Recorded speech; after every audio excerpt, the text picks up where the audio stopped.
What goes into creating a real-world branding project? Recently, I designed a brand identity system for SOUND+FISSION, an award-winning audio production company. In this video, I'll walk you through my whole design process. The initial meeting with the client, making a contract, gathering inspiration, creating a logo, color exploration, and handling client feedback. Finally, I'll be building the supporting elements that make a unique and eye-catching brand. And hey, if you're new here, I'm Eric, a key art and brand designer based in New York City. And I create videos to show you behind the scenes of what it's like working as a freelancer in the entertainment industry.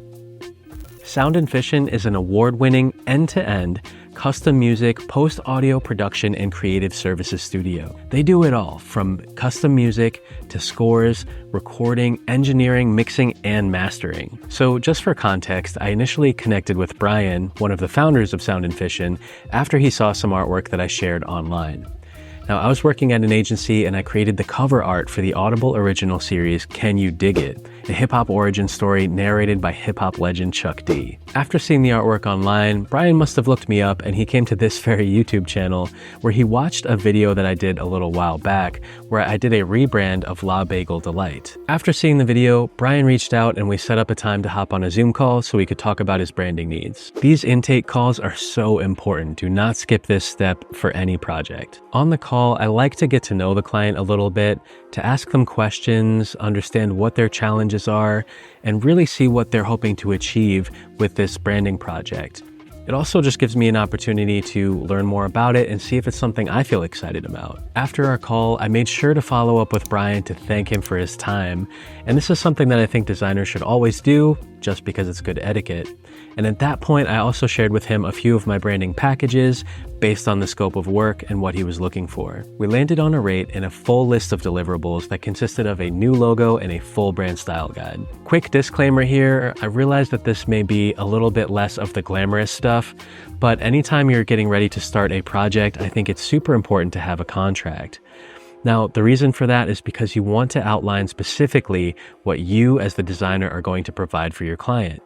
It also outlines the payment schedule. For me, I always request a 50% down payment or deposit before starting any of the work, and I'll ask for the remaining 50% upon completion. Now that we got some of the formalities out of the way, it's time to dive in. I start all of my branding projects the same way that I start my key art projects, by gathering references and inspiration and doing some research. Not only is this a great way to start the project because it gets the client excited when they start seeing visuals, but it's also really helpful for me as the designer because I need to spend a little bit of time doing that research to see what's out there, get inspired, and see what's already been done. I want to emphasize that if you're a designer and you're not spending at least a little bit of time looking at references and exposing yourself to new material, you'll end up kind of stuck in a vacuum where you're just designing the same things over and over again. Once I shared this with the client, I had proposed about 6 or 7 different creative directions or looks that I felt would be the most appropriate and cool for the brand. A lot of the times what happens is the client may end up liking 2 or more of these creative directions, so it's up to me as the branding expert to figure out how to marry those things together to help them create a cool and fresh looking brand. Now we're going to dive into the logo design process. To create a compelling logo, we have to remember that, yeah, we want to make something that looks cool, but at the end of the day, it's really about meeting the client's needs and helping them to achieve their goals based on a design brief. You want to make an aesthetically cool looking logo, but there's a few other things that I always try to keep in mind.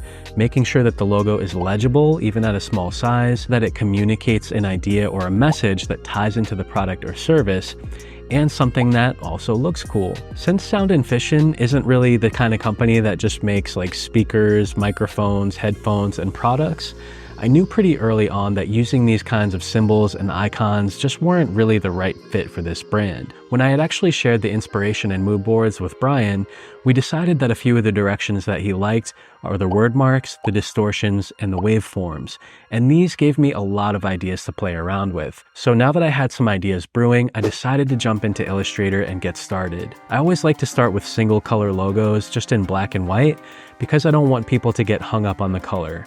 If I propose a bunch of different logos and the client doesn't like green, for example, they might just go ahead and kill the whole idea. So that's why I just like to focus on the forms, the contrast, and those single color logos first. So you'll see in this first round how I'm starting to pull some inspiration from some of the logo references that Brian was liking based on the research and inspiration doc.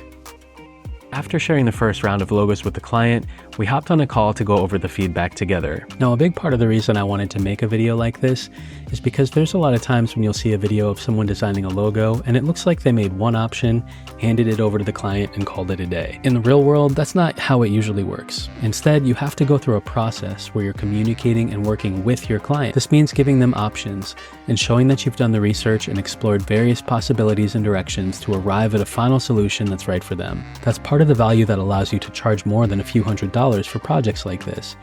So in this case, after 2 or 3 rounds of edits, the client ultimately wanted to play up the plus symbol in sound and fission. They wanted to find a way to also express fission in the logo itself. And fission is essentially the breaking apart or pulling apart of elements. While I was pretty familiar with how to create disintegration effects in Photoshop, it took me a little bit of time to play around and experiment in order to figure out how I could achieve a similar effect in Illustrator. Once I figured out how to get the effect that I wanted, I began trying it out and applying the disintegration to the plus symbol. From here, I wound up sort of combining this with some kerned out text that followed a circular path around the plus. And this helped to create sort of a badge-like effect. I actually really like logos like this because they lend themselves well to smaller orientations or actually fitting inside of squares really well. Having a logo that easily fits into a square like this is really great because it just works so well for all of the different social media platforms. I'll put together a few more options that have a circular or badge-like effect, some of which will also focus on the plus symbol with the disintegration. And from there, I'm going to take these 3 or 4 logos and bring it into the color stage. Now for this part of the process, I tend to use Adobe Color, and I do it for a few reasons. The first is that it allows me to easily search different themes and trends and sort of see what's current. Another thing that I really like about Adobe Color is the fact that you can also manually enter a color and get complementary, triadic, or monochromatic tones based on that color. I like to propose a handful of different color options to see what works best while being mindful that having different types of contrast and different types of tones with varying saturation can all really affect the way that a logo is going to feel. It's important to keep in mind how these colors are going to work together to create some visual harmony. Eventually, we landed on a color palette that used some nice muted earthy tones.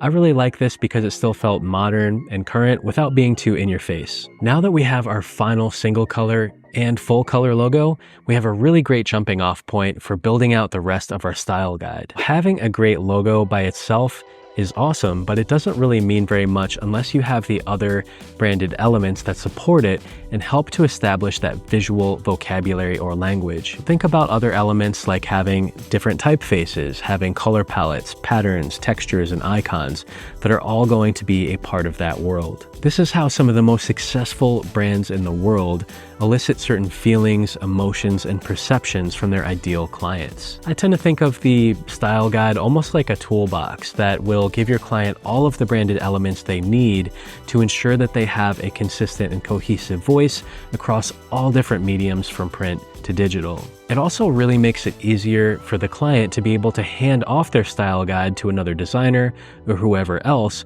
while ensuring that they have that cohesive voice across the board. At this stage, I begin creating all of the different variations of the logo for light backgrounds and for dark backgrounds. And then I move on to establishing the primary and secondary typefaces, primary and secondary color palettes, along with the things I mentioned before like patterns, textures, and icons. I want to make sure that I'm providing my client with enough elements that's going to allow them to play around and have some variety without feeling too restricted or limited with their assets. In addition to the fonts and colors, all of these other branded elements that I'm creating really help to take this visual vocabulary further. And once I have all of these elements in the style guide, I also like to include a few example layouts just to help give the client some ideas for different ways that they can combine these elements together for different purposes.